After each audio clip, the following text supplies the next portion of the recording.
Hello, good morning, or afternoon, or evening, whenever you're listening to this. This is Making Mind. My name is Keith Hayden, and this is the podcast where I'm training a computer about my skills and knowledge, and I'm also giving you training for whatever I'm talking about. And I'm glad you're here. Today, I want to talk about, as I mentioned in a previous episode, I was working on a list of different topics that I want to talk about on this podcast as far as what I want to teach and what I want to focus on. And the list got long pretty fast because I'm interested in a lot of different things. And I tend to dip my toe in the water, I should say, pretty quickly when I decide I'm interested in something.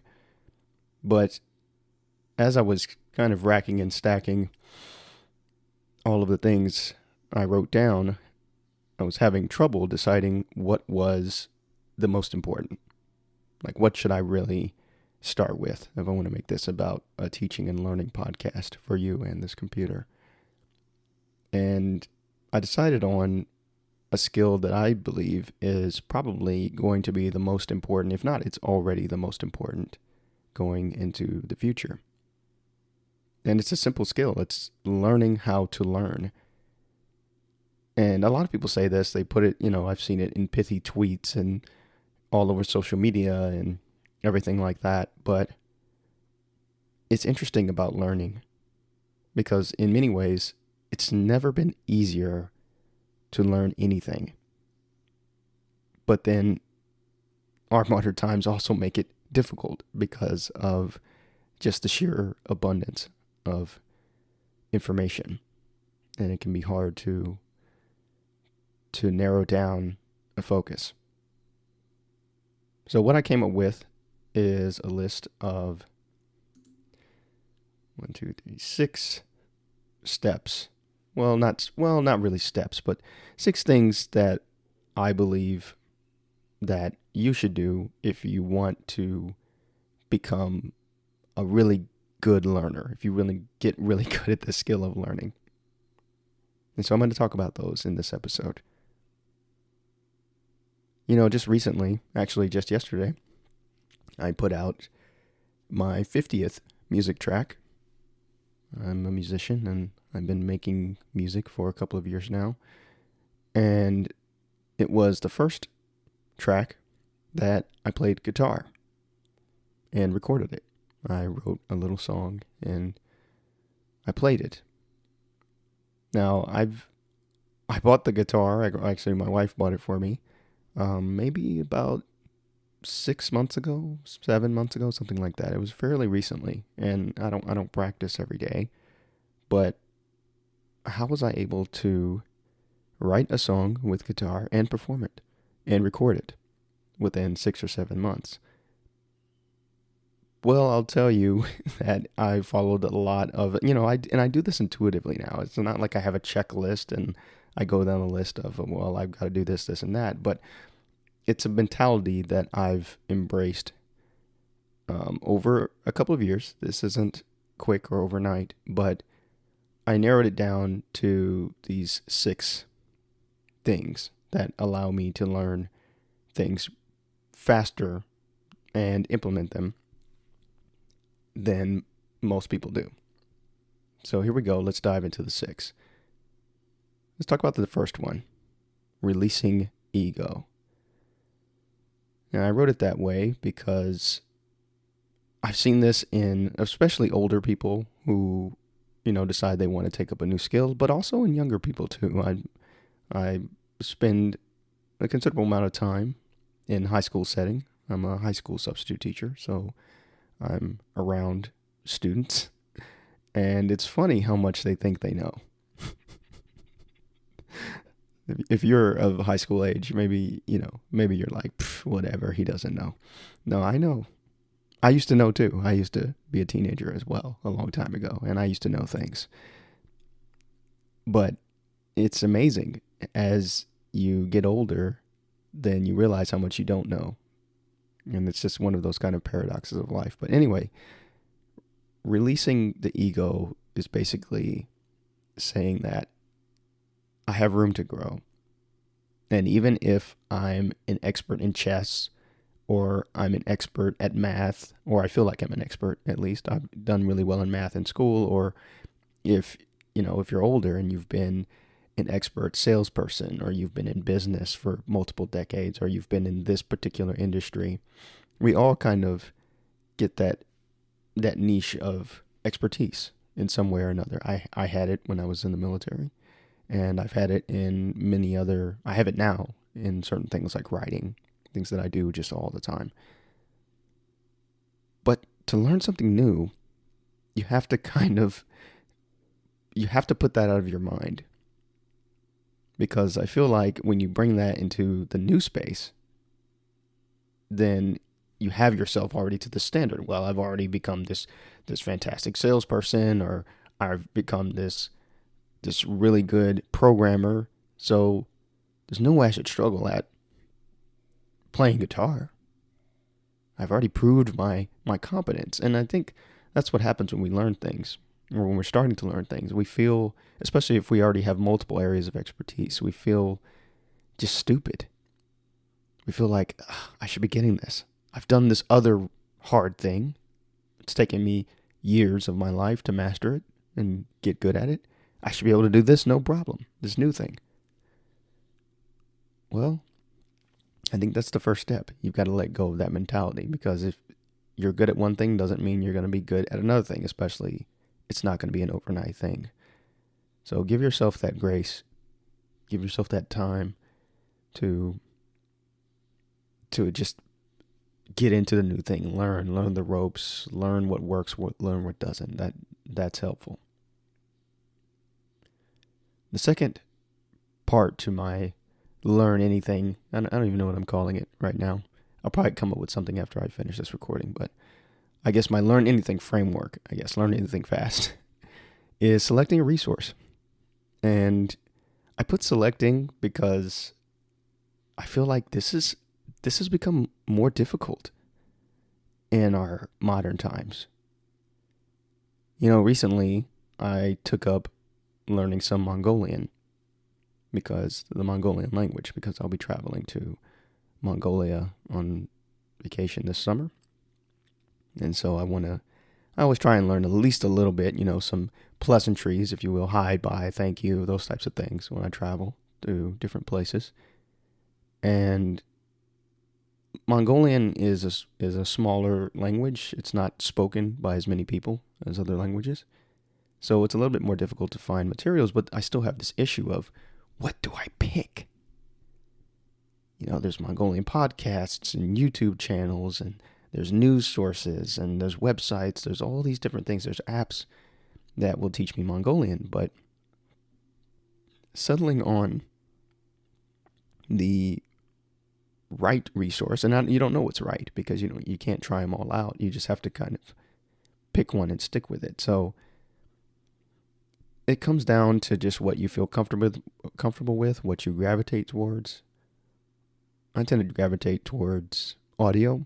I like audio sources. I mean, it's no stranger. I'm a podcaster, and I like listening to podcasts. I've always even before podcasting, I just liked when somebody was talking to me about something, then I learn it pretty well. I like that.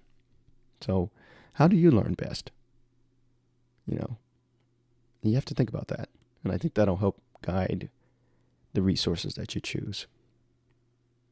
So selecting a resource can be tough. But then step 3, or the third part of the framework, can be even tougher. And this is really hard. It's focusing on that one thing. And I struggle with this too. When I get into a new subject or a new domain that I want to learn, the first thing I do is look for kind of the definitive course on that thing. Like for guitar, I found this awesome teacher, and he's got a very established web presence. Justin Guitar. I don't know if you've heard of this, but he's just got a really cool, from beginner to expert stuff. That's the type of thing I look for. But unfortunately, those things don't really exist for certain skills. For bigger skills and more widely popular skills, yeah, they exist. But for certain things, they're just not there. So that helps me to focus when I have a comprehensive course. But sometimes you have to make it yourself. You have to find the series of YouTube channels and websites and blogs and experts to teach you what you want to know. But after you've picked, it's the focusing that's going to get you far. It's not, let me listen to this podcast. No, let me watch this YouTube channel. Because most of these are iterative things. If you choose not iterative, they're sequential things, I should say. So if you choose a certain YouTube channel, it will start at lesson 1 and lesson 2 and then go to lesson N. And if you flip around, if you keep bouncing around, then you're just not going to get as far and you may get more frustrated. So that focusing is important. And then I didn't put it in here. I called it a 6-part, but it should be 7 really, because in here I put embracing failure next, but in order to embrace failure, you have to have a demonstration of your ability in this new domain that you're learning, whatever it is. And it's hard to get that when you're just producing things just for yourself. It's possible, to get better at something like drawing or something by just drawing every day. Of course, you're going to get better if you do it every day. But where are your weak points? Where are your blind spots? Where are the places where you could improve? I feel like, in my experience, that's hard to find when you're just shadowboxing. You need that opponent or that coach or that accountability partner, whatever form it takes. You need that to help you grow. You'll grow much faster than if you're just doing stuff every day and that's fine. Certain skills you don't want to display to the world. Certain things like writing, drawing, it can be very intimate, very private. You don't want to put it out for everybody, and I can understand that. There's a lot of writing that I don't put out. I just kind of store it away in a file or whatever. But I get better when I get feedback or when I get other people reading and they're not really looking at the mechanics of my writing. And it's the same with whatever you're putting out. If you're putting out drawings or music, everything that I've put out, most people are not experts in the thing that you're trying to become good at. Like for me, music. I can listen to a lot of my older songs and be like, oh man, I should have put more reverb on that. Or, man, that's a weird transition or something like that. You can just kind of nitpick it. Maybe you do this if it's drawing or sewing or whatever the thing is you're trying to get good at. You can kind of go back and look at your game footage, so to speak, and be like, man, I kind of fucked that up. I could have done better. And that's good. But when it comes from an external source, especially if that person has your best interest at heart, they're just not the coldness of the internet giving you feedback, then it can be very helpful to get that feedback. And so putting more things out there, I've learned over the past few years, has helped me grow faster. Doing 50 songs. I remember I talked to somebody a couple of months ago at a conference online, and I mentioned that I was a musician, and she was like, oh, I majored in music or something in college as well. And I was like, oh, well, I didn't major in any music. I just started making things. And I mentioned that at the time I had made 45 songs or something. And she's like, wow, I haven't made really any songs. I think she hadn't made any, or she had only made a few. And so here's somebody who had academically studied the discipline of music, but she hadn't actually made any music.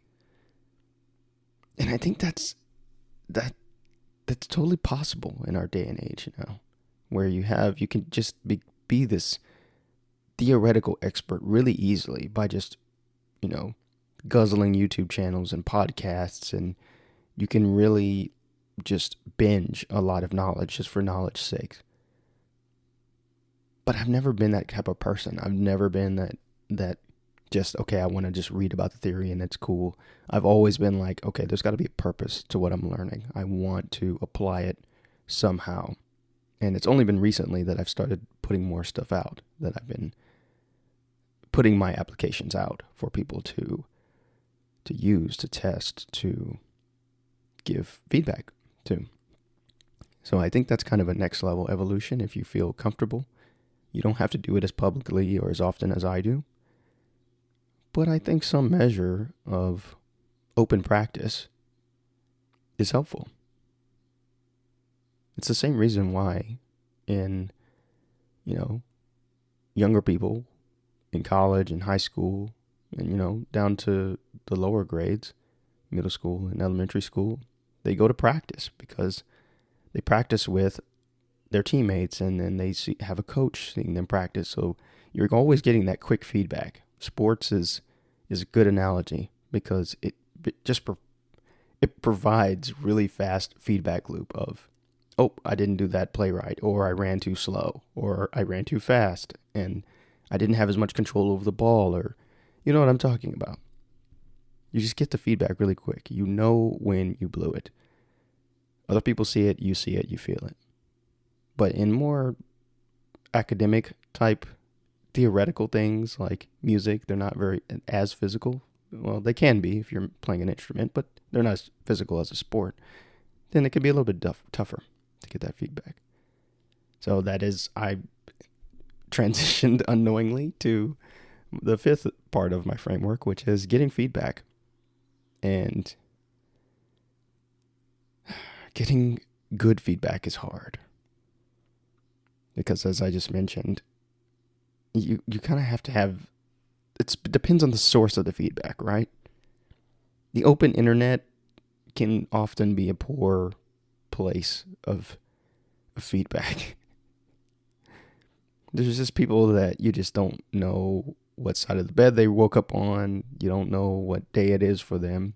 And they just feel like attacking you personally. And I feel like that's become more of a norm these days. That it's just easy to just start personally attacking somebody if somebody just doesn't like what you presented. But I'm not talking about that. I'm talking about the people that actually care. The people that are invested in your success and in your growth. That's where you want the feedback to come from. And it's even more helpful if those people are disciplined in, or they're knowledgeable in the field that you're trying to get good at, the thing you're trying to learn. That's doubly helpful because they can give you pointed and direct feedback and more specific feedback about mechanics and certain aspects of the thing you're trying to learn. It's super important. And then also documenting that feedback too, if you can. So you can go back and know what it was that maybe you didn't do so well. I think that's valuable too. The last part of the framework is iteration. That's just showing up again. And of course, part of focus, part 3 of the framework that I mentioned, is showing up every day if you can, even if it's short, even if it's just for 15 minutes, 10 minutes. That's helpful. If you touch it every day, you're just going to get better that much faster than if you're just the weekend warrior. And I understand everybody's schedules are different, but you're going to get better faster if you do it every day. It's just the way it is. But when you do show up, make sure you're taking the feedback that you got or your self-generated feedback if you don't have anybody, an external source, and you're applying it to your next attempt at learning this thing. And I promise you, if you keep doing it, it will get easier. I remember just a little over 2 years ago when I started making music for the first time, there was so much I didn't know. There was so much. I would just look at people's songs and then I started listening to music as a musician would.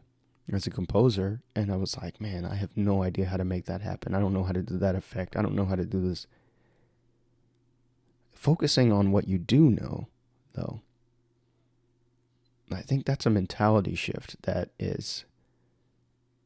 it's hard to do, because when you are new at something, you see all of the things that you don't know. Take learning a language, for instance, something like Chinese or Japanese. When you start learning, after you get past, the beginner's high, let's say it's like 6 weeks or so, and you realize like, oh shit, this language is hard, or this is going to take a while. Then your vision quickly shifts to all of the things that you don't know. And I think one of the reasons I've been able to learn so much so fast is that when I approach a new skill, I quickly focus on what I do know. And that's what allowed me to record a guitar song with using only 3 chords. I literally only knew 3 chords in the song. If you listen to it, I'll link it. I'll link it in the description of this episode. But it's literally just 3 chords, and I just practiced those over and over. I practiced some chord changes, and yeah, of course, there's a few mistakes in the song. It's not completely clean, but it's a nice song, and it fit. I like the song. It fit what the purpose I made it for, which is for my sci-fi podcast, and I'm happy with it. And of course, I'll get better with more practice, but my goal isn't to become like a famous guitarist or anything like that. But that's the point. It's just to use what I know, even if it was just a little bit. Hold on to that. Don't discount that. Because remember, there was a point where you didn't know anything about this skill. Same with me, with guitar, right? There was a point where I'd never seriously touched a guitar to actually play it. And so having that mindset really gets me far when it comes to learning. And there you have it. That is my framework for learning things fast. I think that emotional component is key, though. That releasing the ego, that counting the small wins, even if it's just one little aspect of improvement for the skill that you're learning. Hold on to that. Really celebrate it sometimes, because I think we get focused on, I want to be able to write this huge symphony or draw this masterpiece, and then of course we compare ourselves to the people on social media, right? The people that are posting beautiful drawings or the amazing music or refined podcasts. I know my podcast has kind of probably become that to some people, that it's risen in quality. People will probably silently compare their stuff to mine. And I just say go back and listen to some of the older episodes where, it was pretty amateur. The sound wasn't good. The music was, it was there, but it was just kind of bland and flat. But I just kept showing up. I kept getting better. And that's how I eventually improved. And you can do the same thing. I know you can. Just keep showing up, keep iterating, keep getting feedback. And when you fall, record why you fell, and then get back up again and start doing it. And if you'd like more information about my specific strategies for learning, I do have a course. It's called Hyper Learning, and I go into more detail about more specific techniques that I do to learn a ton of different things, from coding to music to writing to copywriting, business, whatever. And you can check that out on my website. I'll put a link to it here in the show notes. And I didn't start this podcast just to shill my stuff, but hey, the course, it fits for this one, so I wanted to bring it up. I think that's it for this episode for Making Mine. I hope it was helpful. When I make these episodes, it's one of those things that some things are just so easy for you that when you talk about it, it feels like it's, is this helpful? Is this valuable? But I know to somebody out there, this is helpful because they've always wanted to try something, but they've been afraid because they didn't want to look like an idiot, or they didn't want to waste their money or waste their time. And I was like that too. Just a few years ago, maybe 3 or 4 years ago, I was very hesitant to try new things because I was like, I don't want to waste my money. I don't want to waste my time. But it's never been a waste of time. In the end, even if I don't master the skill or get it to a level that I like, I learn a little bit more about myself in the process. And that lesson is valuable as well, just as valuable as the skill I was trying to learn. Thank you very much for listening to this episode of Making Mind. I'm enjoying making these, and I hope you're enjoying listening. If you like it, go ahead and support your boy with a subscribe, a follow, or maybe even a comment if you want to reach out and ask more about this topic of learning how to learn, or if you just want to share one of your stories stories of triumph or success or failure. If you want to share those, then I'd be happy to take a look at those. And if you are learning any of the skills that I'm interested in, coding, AI, writing, things like that, I'm interested in a lot of things, then definitely hit me up. This has been Making Mind. Thank you for listening, and I hope you have a great day. See you next time.